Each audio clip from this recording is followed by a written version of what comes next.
Infecciones del tracto urinario, patogénesis y etiología. Las infecciones del tracto urinario, itus, pueden instaurarse por tres vías: linfática, hematógena y ascendente. Con gran diferencia, la vía ascendente es la más común de las tres. Esto es especialmente cierto en los hospitales, donde los pacientes están expuestos con frecuencia a sondas y catéteres, favoreciendo una mayor frecuencia de infecciones urinarias. A este respecto, conviene recordar que, si se puede elegir, es preferible un sistema de drenaje cerrado a uno abierto, ya que el riesgo de infección es menor. El microorganismo más frecuente en estas infecciones es Escherichia coli. Cuando se trata de infecciones adquiridas en la comunidad, supone alrededor del 90% del total. En las infecciones hospitalarias también sería el agente causal más importante, representando un 50% del total. En las infecciones nosocomiales aumenta la proporción relativa de microorganismos gram positivos como estreptococos y estafilococos. Por otra parte, también es más frecuente que asocien resistencias a antimicrobianos. Aparte de Escherichia coli, que es el patógeno más frecuente, cabe destacar algunos aspectos de otros microorganismos. Por ejemplo, Staphylococcus saprophyticus suele aparecer en mujeres en edad fértil. Carece de flagelos u otras estructuras que le permitan moverse de forma libre. Es característico que se relaciona con la actividad sexual. Pseudomonas aeruginosa. Puede producir infecciones especialmente graves, dado que es un microorganismo presente en el hospital, por lo que tiende a afectar a pacientes mayores y más debilitados. También se relaciona con procedimientos urológicos intervencionistas, sondas, catéteres, y puede ser resistente a los antibióticos. Proteus es un género de enterobacterias dotadas de ureasa. La ureasa es una enzima que hidroliza la urea, alcalinizando la orina. Esto favorece la formación de cristales de fosfato amónico magnésico, como veremos más adelante, por lo que las infecciones de Proteus pueden ser graves y complicadas. El diagnóstico de infección del tracto urinario se sospecharía por la clínica y por los factores de riesgo asociados. No obstante, la confirmación se basa en criterios microbiológicos.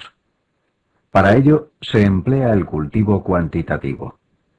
En las muestras de orina es frecuente la presencia de microorganismos contaminantes. Por este motivo, se exige un mínimo de unidades formadoras de colonias para considerarlo significativo. Clásicamente se ha aceptado como límite el de 10 elevado a 5 unidades formadoras de colonias. No obstante, existen excepciones a este criterio.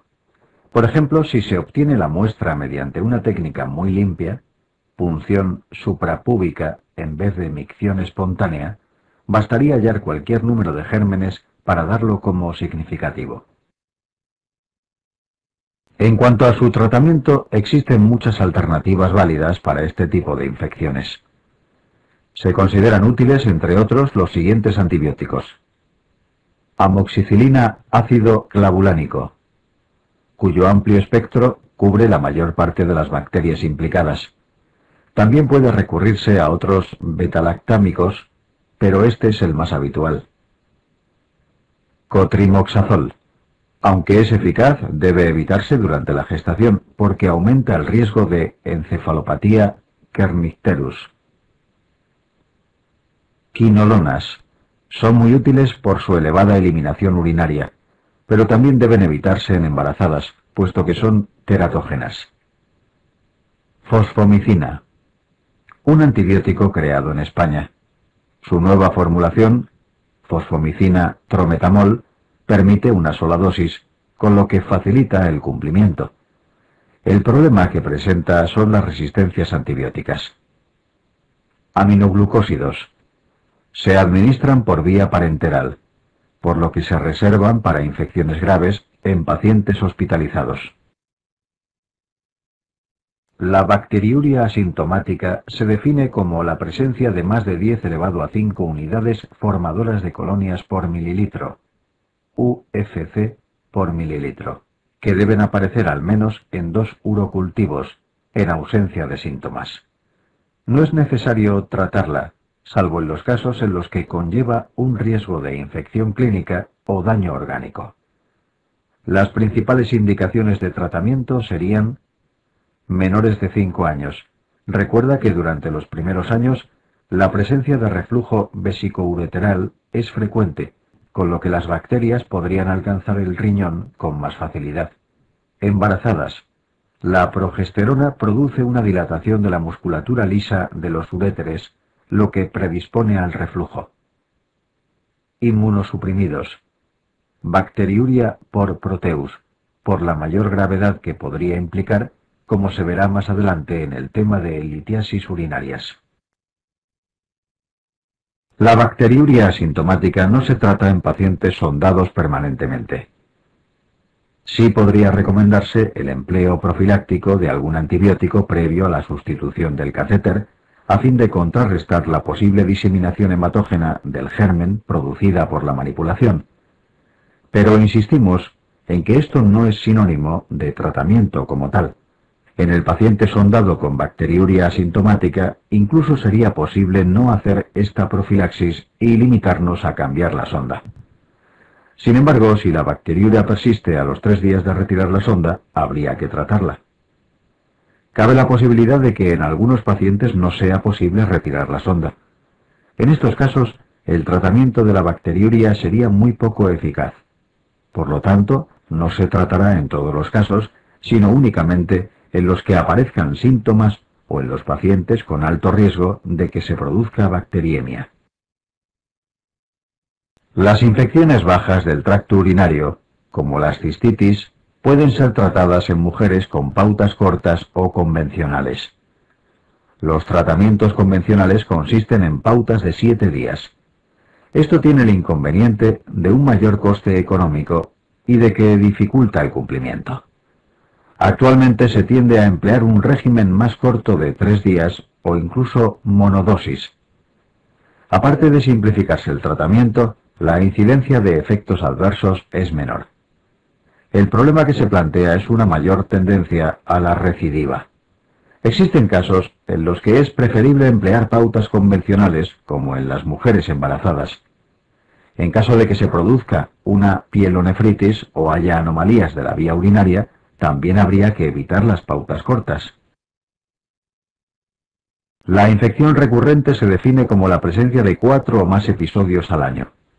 En estos casos, puede plantearse la profilaxis antibiótica con cotrimoxazol o quinolonas, a días alternos durante 6 meses. Si siguen apareciendo infecciones después de este periodo, el tratamiento puede pautarse durante más tiempo.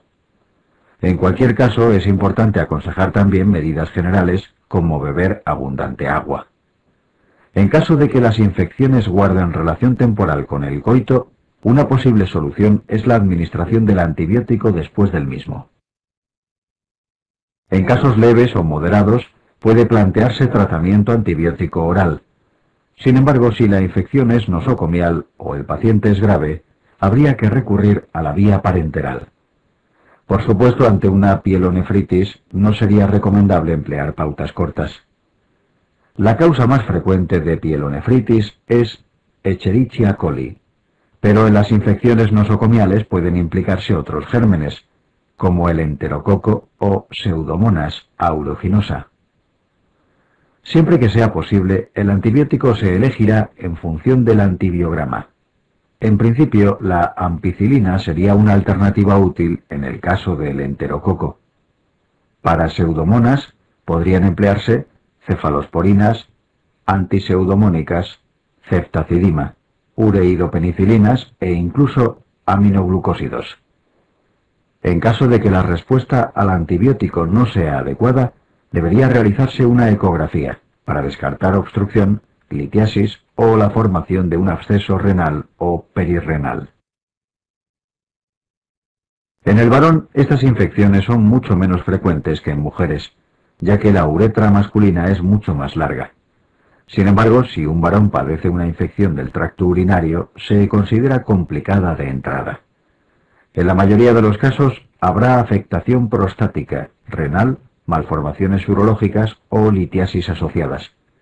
Por ello, el tratamiento debe ser más prolongado que en mujeres, por lo que no se emplearían pautas cortas. Recuerda que en los varones, si aparece una infección de este tipo, es relativamente frecuente que exista algún otro tipo de anomalía genitourinaria, por ejemplo, hipertrofia benigna de próstata, sobre todo a partir de los 40 años. El microorganismo más implicado es Escherichia coli. Las prostatitis agudas se presentan como un cuadro séptico con afectación general. Es frecuente que haya fiebre elevada, síndrome miccional y dificultad para la micción. El tacto rectal mostrará una próstata inflamada y dolorosa. El tratamiento antibiótico de la prostatitis debe ser prolongado durante varias semanas. Esto se debe a que los antibióticos solo penetran adecuadamente cuando existe inflamación aguda. Sin embargo, cuando va cediendo, la penetración es cada vez más escasa, por lo que debe ser más prolongado que en otras infecciones. Si se recurre a tratamientos cortos, podría producirse una prostatitis crónica. Esta suele producir molestias genitales o en región perineal, polaquiuria, tenesmo, escozor y otros síntomas urinarios. En el líquido prostático se evidencian más de 10 leucocitos por campo. En principio, las quinolonas son los antibióticos que mejor penetran en el tejido prostático, pero siempre que se pueda, se elegirá el tratamiento en función del urocultivo. Existe un cuadro llamado prostatitis crónica no bacteriana, que es importante mencionar. Produce los mismos síntomas que la prostatitis crónica bacteriana. También aparecerían más de 10 leucocitos por campo, pero los urocultivos serían negativos. En estos casos, lo más conveniente es instaurar tratamiento con doxiciclina o eritromicina, asumiendo que el agente causal es ureaplasma o micoplasma, que no crecen en medios habituales. Otro cuadro de interés es la prostatodinia, cuya causa se desconoce. Produce una clínica similar a las prostatitis crónicas. Los cultivos son negativos, y en líquido prostático aparecen menos de 10 leucocitos por campo. Como tratamiento se recurre a los alfa-bloqueantes o a los relajantes musculares, pero la respuesta no es muy buena. En varones menores de 35 años, se trata casi siempre de una enfermedad de transmisión sexual. La causa más frecuente serían clamidia y gonococo. En cambio, por encima de esta edad son más frecuentes las enterobacterias, como Escherichia coli. En ambos casos, el tratamiento antibiótico se basaría en las quinolonas, por su buena penetración en el tejido testicular. Cuando se sospecha origen venéreo, la ceftriaxona combinada con doxiciclina podría ser una alternativa. La infección hospitalaria más frecuente es la del tracto urinario, por la gran frecuencia con que se emplean los catéteres urinarios. Sobre la infección urinaria asociada a catéteres, debes recordar las siguientes características epidemiológicas. Son más frecuentes en mujeres que en varones, como el resto de las infecciones del tracto urinario. La edad avanzada es un factor predisponente. Los sistemas de drenaje cerrados asocian menor riesgo de infección que los abiertos. La mala técnica de sondaje y la falta de higiene local son factores de riesgo para estas infecciones. Una vez más, las quinolonas son el antibiótico más indicado. Pero debes recordar lo que dijimos anteriormente. La bacteriuria asintomática no es indicación de tratamiento por sí sola. Se tratarán cuando exista clínica o riesgo de diseminación hematógena. La forma más frecuente de tuberculosis extrapulmonar es el tracto genitourinario. El bacilo entra en el organismo por vía inhalatoria, diseminándose después a ambos riñones a través del torrente sanguíneo. De esta forma, lo más frecuente es que llegue a ambos riñones. Varios años después de la siembra hematógena, se produce una reactivación del bacilo. Por ello, las manifestaciones clínicas suelen ser unilaterales, puesto que la reactivación no suele producirse en los dos riñones a la vez. El lugar al que primero accede el bacilo son los glomérulos. A partir de ahí es filtrado y progresa más distalmente, alcanzando las papilas renales, la unión pielocalicial u otras regiones de la vía excretora. El pH ácido de la orina no dificulta el crecimiento de la bacteria, porque es ácido alcohol resistente. Clínicamente, la tuberculosis genitourinaria es poco sintomática en la mayoría de los casos. Lo más frecuente es la aparición de microhematuria, así como dolor vago en fosa renal. En cambio, cuando afecta a la vejiga, produce mayor sintomatología en forma de síndrome cístico.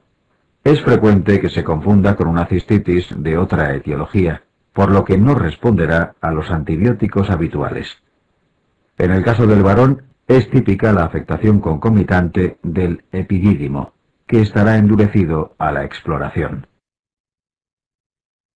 Desde el punto de vista diagnóstico, suele haber piuria, orina ácida y urocultivos negativos, ya que no crecen medios de cultivo habituales. Recuerda que Mycobacterium tuberculosis precisa un medio selectivo, que es el de Lowenstein. Si se cultiva aquí, es positivo en casi todos los casos, aunque crecerá de forma lenta. En algunos casos el cultivo específico tampoco tiene éxito, porque la eliminación urinaria del bacilo es intermitente en el tiempo. Por ello deben recogerse varias muestras en días diferentes. Si se emplean medios de tinción rápida, como la auramina o la tinción de Thiel-Nielsen, puede visualizarse el bacilo. Sin embargo, esto no es tan fiable como el cultivo. Las muestras urinarias pueden contaminarse por Mycobacterium smegmatis, que podría ser causa de un falso positivo. La urografía intravenosa puede revelar hallazgos morfológicos típicos. De hecho, más del 90% de los pacientes presentan alteraciones en el urograma, ya que la enfermedad distorsiona la arquitectura normal de las vías excretoras. Por ello cabe encontrar estenosis de la unión pielo-ureteral, vejigas pequeñas de aspecto rígido, distorsión de la unión del uréter con la vejiga o calcificaciones renales, entre otros hallazgos posibles. El tratamiento de la tuberculosis genitourinaria se realiza con las mismas pautas que la pulmonar. Lo más frecuente es combinar 3 fármacos: isoniazida, rifampicina y piracinamida. Al igual que en la tuberculosis pulmonar, en casos puntuales puede ser necesaria la cirugía, pero el tratamiento médico suele ser suficiente.